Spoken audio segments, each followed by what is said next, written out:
The Young and the Restless spoilers. The Newman family has always known how to survive storms, corporate coups, public scandal. Private betrayal yet nothing tests them quite like the kind of chaos that arrives without warning and leaves bruises that can't be explained in a boardroom.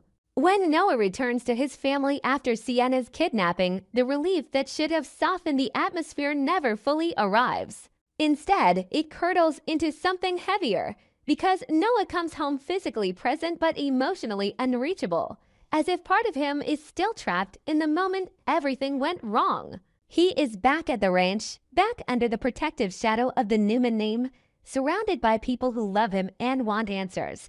But he moves like a man whose mind is still in survival mode, flinching at questions, swallowing words, swallowing breath, swallowing the truth as if speaking it aloud might resurrect the nightmare. For Nick and Sharon, that silence becomes its own emergency.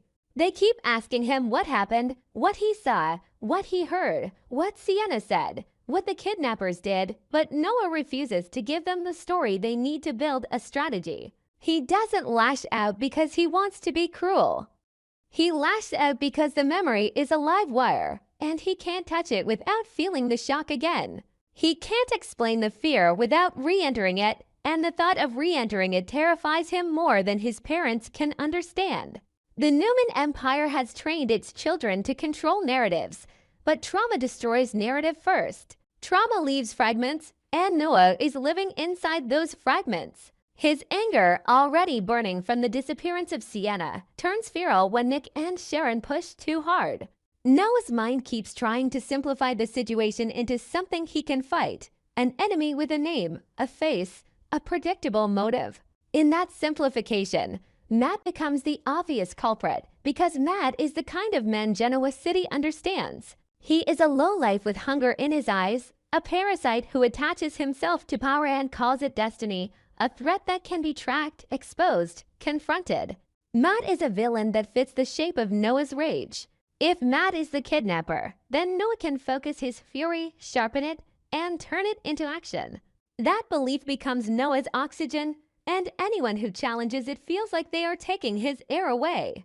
But even as Noah insists that Matt did this, even as he wants to believe that everything can be traced back to that one name, his own memory rebels against a story he is trying to tell. Because in the part of the day Noah refuses to describe, the part he keeps swallowing whenever Nick asks and Sharon begs, the attacker is not Matt. In Noah's mind, it isn't a man at all. It is a woman. A woman who moved with a natural certainty, a woman whose strength wasn't simply physical but terrifyingly efficient, like someone trained to end a fight before it begins. Noah remembers the shock of it not as one clean moment, but as a cascade. Confusion, a sudden shift in air, a presence that felt too close too fast, and then pain bright. Blunt pain followed by the sickening sensation of losing control of his body. He remembers Sienna beside him, the panic that flared between them, and then the impact that wiped the world away. When he tries to rebuild the scene in his head, it doesn't align with the image of Matt stumbling through a kidnapping with desperation and limited resources. The woman in Noah's memory is not desperate. She is precise. She is not improvising. She is executing. And that difference terrifies him because it suggests a level of planning that exceeds everything he wants to believe. The identity of this woman becomes the question that begins to poison the Newman household from the inside. Who is she, and why would she be involved? Is she someone Noah has seen before, someone whose face his mind refuses to fully reveal because it would confirm something he isn't ready to accept? Trauma has a cruel way of disguising recognition. It blurs details, distorts time, and sometimes protects the victim by burying the most dangerous truths under fog. Yet Noah senses, in the gut-deep place he can't ignore, that this woman is not a stranger plucked from nowhere. The fear he feels when he tries to remember her face is too personal, too intimate, as if his mind is resisting not the memory of violence, but the possibility of familiarity. That possibility raises questions that Noah cannot bear to voice. If he knows her, even indirectly, then this is not random. It is targeted. And if it is targeted, then the kidnapping of Sienna is not simply about leverage or money. It is about sending a message directed at Noah, at the Newmans, at the people whose names carry weight in this town. This is why Noah refuses to answer Nick and Sharon, because the truth doesn't just reveal danger. It reveals a deeper vulnerability, a gap in their understanding of who is close enough to hurt them. While Noah rages and retreats in equal measure, Sienna exists in a separate world, one that feels stripped of time and mercy. She is locked in a basement, a damp, miserable place where air sits heavy and stale, where the darkness is not complete but cruelly partial enough to see the outlines of her suffering. Not enough to offer comfort. Her body aches from the kidnapping, from confinement, from exhaustion that presses down on her like a physical weight. Pain is constant, shifting from sharp to dull, from bruised skin to tight muscles, from thirst to nausea, from the cold bite of fear to the slow burn of despair. Yet what defines Sienna in this place is not collapse, but endurance. Even as she weakens, even as her strength drains in small increments, she refuses to surrender to the idea that she is already lost. That refusal is not merely bravery. It is a decision she remakes over and over again, moment by moment, because giving up would be easier than fighting. And she cannot allow herself the luxury of easier. She tells herself that Noah will come. She clings to that belief not as fantasy, but as an anchor. She knows Noah's love is not passive. She knows he will tear through every barrier, every lie, every warning, every threat, and that faith becomes her fuel. In the dark, the only light she can create is certainty. She creates it by imagining Noah refusing to stop searching, by imagining his rage turning into purpose, by imagining his hands reaching for her. She does not know how close he is. She does not know what obstacles stand between them, but she believes in him with the fierce, stubborn faith of someone who has already decided she will survive long enough to be found. And looming over all of it is a neon officer who should represent safety, now twisted into a symbol of systemic corruption. Annie is not merely a helper for Matt. She is a weapon that makes his reach dangerous because she provides access, credibility, and a shield against suspicion. Her betrayal is more chilling than Matt's criminality because it suggests that even the institutions meant to protect citizens can be bought, redirected, and weaponized. Annie is the kind of threat that makes Sharon's skin crawl because Sharon understands what it means when the enemy wears a badge. A corrupt cop doesn't just help a criminal act. She helps a criminal erase tracks, manipulate records, delay response time, and redirect attention in ways ordinary criminals cannot. The question becomes not only what Annie has done, but what she stands to gain from doing it. People do not sell their integrity cheaply unless they believe they are being paid in something more valuable than money. For Annie, money may be part of the deal, but it likely isn't the whole of it. Perhaps she is buried under debt, desperate enough to trade her oath for survival. Perhaps she is being blackmailed, forced into compliance by secrets she cannot afford to have exposed. Perhaps she craves power, the intoxicating thrill of controlling outcomes in a city where power usually belongs to families like the Newmans.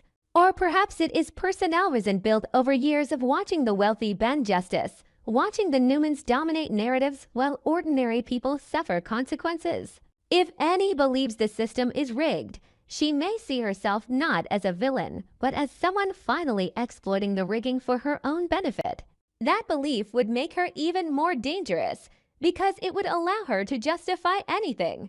Noah's refusal to speak and his spiraling rage begin to make more sense when viewed through that lens. He doesn't trust anyone, and even those who love him, because trust now feels like the thing that nearly killed Sienna. If a police officer can be bought, if a woman with terrifying strength can ambush them in the open, if the world can shift in 1 second from normal to nightmare, then every assumption is only waiting to detonate. Noah's mind becomes a battlefield where he fights 2 wars at once, one against the kidnappers and one against the fear that he may not recognize the enemy until it is too late. That fear infects his relationships. It turns Nick's protective questions into interrogation, Sharon's concern into pressure, and the ranch's security into a cage. Yet underneath all of Noah's fury is one constant, the certainty that Sienna is out there, suffering, waiting, and believing in him. That certainty is the only thing holding him together, and it is also the spark that could push him into something reckless enough to get him killed. Because the deeper this gets, the clearer it becomes that the kidnapping is not a simple act of brute force. It is an operation with layers, a corrupt cop providing cover, a woman enforcer with skill and strength that does not belong to Matt's usual world, and Sienna placed in a basement like an object, waiting to be used for whatever endgame is coming. The Newman family has always been targeted for money and power, but this feels different. It feels psychological. It feels designed to fracture them from the inside, to push Noah into rage, to reignite Nick's suspicion, to isolate Sharon's instincts, and to destabilize the family's already fragile unity after the blow-up between Nikki and Victor. And that is the most unsettling possibility of all, that someone is not just taking Sienna, but using her as the lever that will pry open every crack in the Newman Foundation until the whole structure begins to collapse. In that case, the question isn't only whether Sienna survives the basement. The question is whether Noah survives what he is becoming, whether the woman in his memory is a stranger or a ghost from his past, and whether Annie's price for betraying her badge is worth the destruction she is helping unleash past whatever Annie is being promised. It's almost certainly something that will cost the Newmans far more than they realize.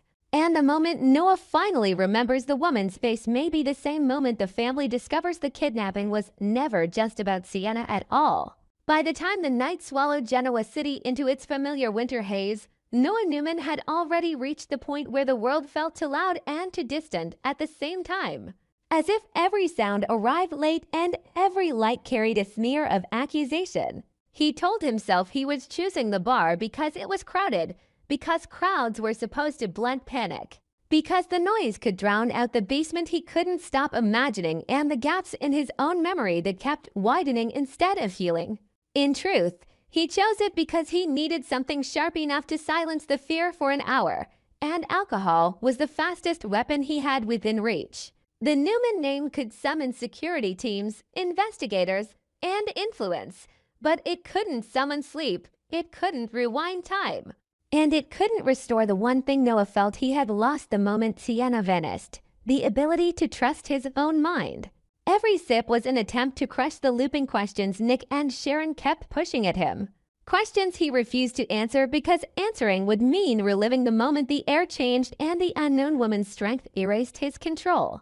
He had come home to his family after the kidnapping and still felt like a stranger in his own skin, surrounded by love that sounded like interrogation and protection that felt like a cage. In the days that followed Sienna's disappearance, he had clung to one simple story because it gave him something to fight. Matt Clark, the man who wore the alias Mitch Bacall like a cheap suit. The kind of predator the Newmans had learned to recognize. Yet the truth inside Noah was uglier and more complex. A jagged recollection of a woman who hit like a force of nature, who moved as if she'd done this before, who had not looked desperate the way Matt always looked desperate. That memory kept bleeding through the seams of his certainty, and it made his rage feel unstable, directionless. So Noah drank until the room softened at the edges, until the guilt dulled into heat, until the fear stopped feeling like a hand around his throat. He drank because he could not bear the idea that somewhere beneath the city, Sienna was still trapped in darkness, exhausted and bruised and stubbornly alive, waiting for him to become the version of himself who could save her. He drank because he hated the version of himself who couldn't. Then he saw her. Not as a rumor, not as a theory, not as a name whispered in tense family conversations, but as a living presence under bar lights that made everything look slightly unreal. Annie Stewart sat there with a drink in her hand like she belonged in the scene, like she was just another patron unwinding at the end of a shift. As if the world wasn't cracking open around the Newman family. For a second, Noah's mind tried to file her away as coincidence, because that was the safer interpretation. But the moment his eyes landed on her face, something inside him snapped into place with terrifying clarity. It wasn't a new thought, it was recognition rising from the part of him that had been fighting to surface since the attack, a piece of memory finally breaking through the fog. Annie's features her posture, the set of her jaw, the faint confidence in her gaze were suddenly not random details but triggers. And Noah felt the room tilt as his body reacted before his logic could catch up. The sound of the bar, the music, the clink of glass, the blur of strangers became irrelevant because Noah wasn't in the bar anymore. He was back in that moment when everything went wrong, back in the split second of movement, back in the sickening certainty of danger arriving too fast to stop. His heart hammered with a rage so immediate it felt like survival instinct, and the alcohol that had been numbing him a minute earlier now turned into fuel, stripping away the thin layer of restraint he'd been forcing himself to wear. He stood up with a violent urgency that drew attention, and before anyone could read the situation as anything other than a drunk man's stumble, Noah closed the distance and reached for Annie with both hands. What happened next was not heroic. It was not controlled. It was not clean. It was raw panic translated into force, the kind of desperate violence that comes from a mind convinced it has finally found the doorway to the truth. Noah's fingers tightened around Annie's throat, and his body moved as if he could crush information out of her, as if the location of Sienna could be squeezed from her breath, as if the answer would fall out of her in the seconds before anyone could stop him. He demanded to know where Sienna was, demanded it with a fury that made his voice sound like something he didn't recognize. Because in that moment, Noah wasn't only a boyfriend searching for the woman he loved. He was a man trying to repair the shattered narrative in his head by pinning it to a face he could finally name. Annie's reaction was immediate and calculated. She did not respond like someone surprised to be confronted by truth. She responded like someone trained to survive confrontation. She widened her eyes just enough to look frightened, forced her hands to the right places to create distance, and acted as if she had no idea what Noah was talking about. She performed ignorance with the calm of someone who understood exactly how the room would interpret this. A wealthy young man, intoxicated, losing control, accusing a police officer of something obscene without proof. Annie didn't need to win the argument with facts. She only needed the crowd to do what crowds always do: assume the simplest story, the one that required the least imagination. A drunk kid spiraled. A cop was attacked. End of narrative. Noah could feel the room turning against him even as he held on, could feel hands grabbing his shoulders and arms, could hear the sharp, alarmed reactions that sounded like judgment masquerading as concern. People pulled him back, pried his grip loose, separated him from Annie as if they were saving her from an irrational outburst rather than saving the truth from disappearing again. In their eyes, Noah looked like a privileged disaster, a headline waiting to happen, another Newman imploding in public. No one saw the terror behind his anger, the fractured memory finally aligning, the certainty that he had just recognized the woman tied to the day Sienna vanished. No one wanted to see it, because seeing it would force them to accept the possibility that a police officer in uniform, someone with authority, could be part of something so sick. Annie used the chaos the way a corrupt officer uses chaos, as cover. The moment Noah was restrained, the moment his hands were off her throat, she snapped into a posture of official control with chilling speed. Her badge became a weapon more powerful than any physical strength, and she turned the room's perception into leverage. She acted as the victim of an assault and the enforcer of consequences at the same time, stepping into the role that made her untouchable in the eyes of bystanders. She cuffed Noah on the spot, metal biting into his wrists, the sound of the restraints cutting through the bar's noise like a verdict. It was horrifying not because Noah didn't understand law and order, but because he understood exactly how quickly Annie was reversing the narrative, how efficiently she was transforming his accusation into evidence of his instability. In one brutal motion, she made him the criminal. The humiliation was immediate, but the deeper damage was psychological. Noah's fear turned into a sick, helpless certainty that Annie wasn't merely escaping scrutiny, was weaponizing the system against him. While others looked on, convinced this was the inevitable outcome of a drunk and violent outburst, Noah felt the walls closing in the way they must be closing in around Sienna. He felt his own credibility dissolving as the cuffs clicked tighter. His mind flashed to Sharon's anxious logic and Nick's cold suspicion, to the way they had kept pressing him for answers he couldn't give, to the way he had already been treated like a liability within his own family. Now Annie was making that liability official. She was turning the very act of telling the truth into something punishable.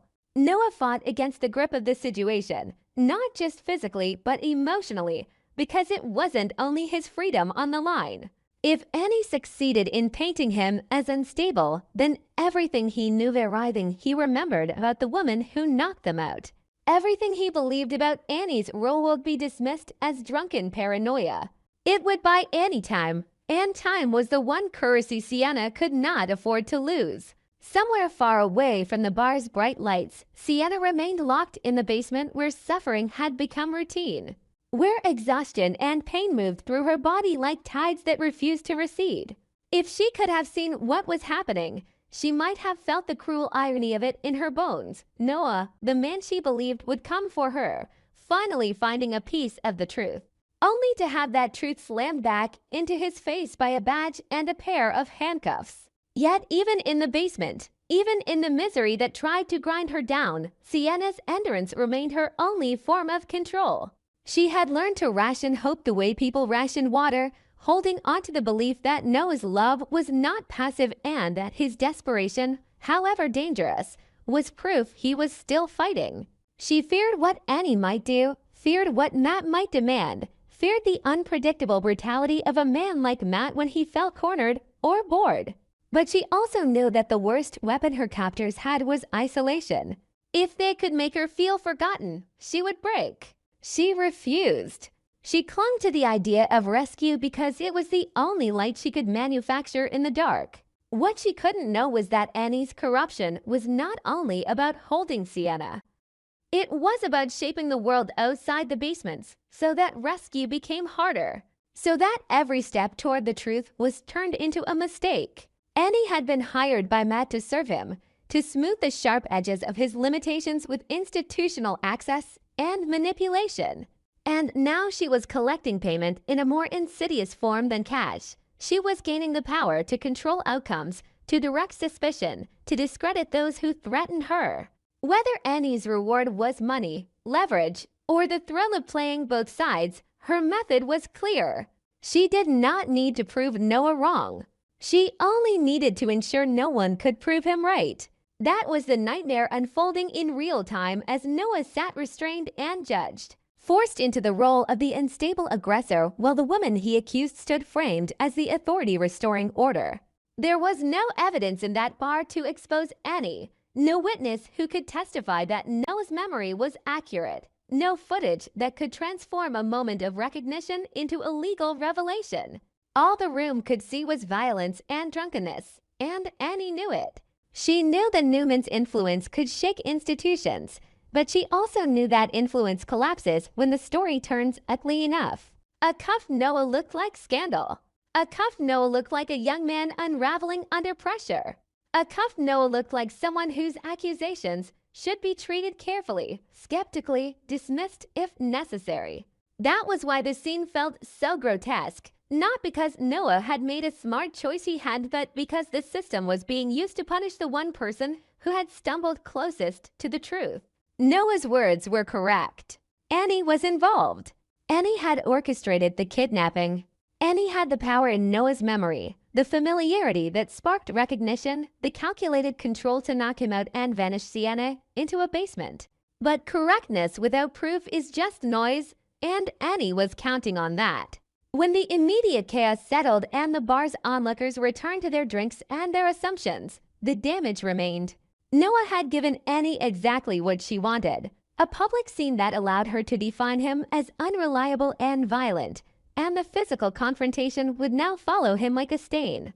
Nick and Sharon, already desperate for answers and terrified by Noah's silence, would now be forced to confront a new reality. Their son wasn't just traumatized. He was being systematically cornered by someone inside law enforcement. Detective Burrow's presence in the broader search might bring pressure, But pressure only matters when it lands on the right target.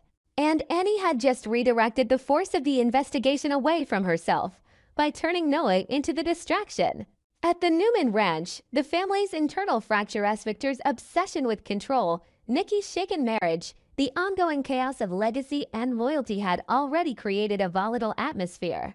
Now Noah's arrest would pour gasoline onto that fire, making unity even harder, making strategy even more desperate, making the family's influence look less like a shield and more like a spotlight. And the most dangerous part was this: Annie didn't cuff Noah because she feared him. She cuffed him because she feared what he remembered. She cuffed him because his recognition meant she was no longer invisible. As Noah sat there, wrists bound, mind racing between rage and dread, one question gnawed at him with the intensity of a warning he could not ignore. If Annie was bold enough to arrest him in public, what would she do next to ensure he never got close to Sienna again? And how long would Sienna have left in that basement before Annie decided that the easiest way to protect herself was to make sure Sienna could never be found at all?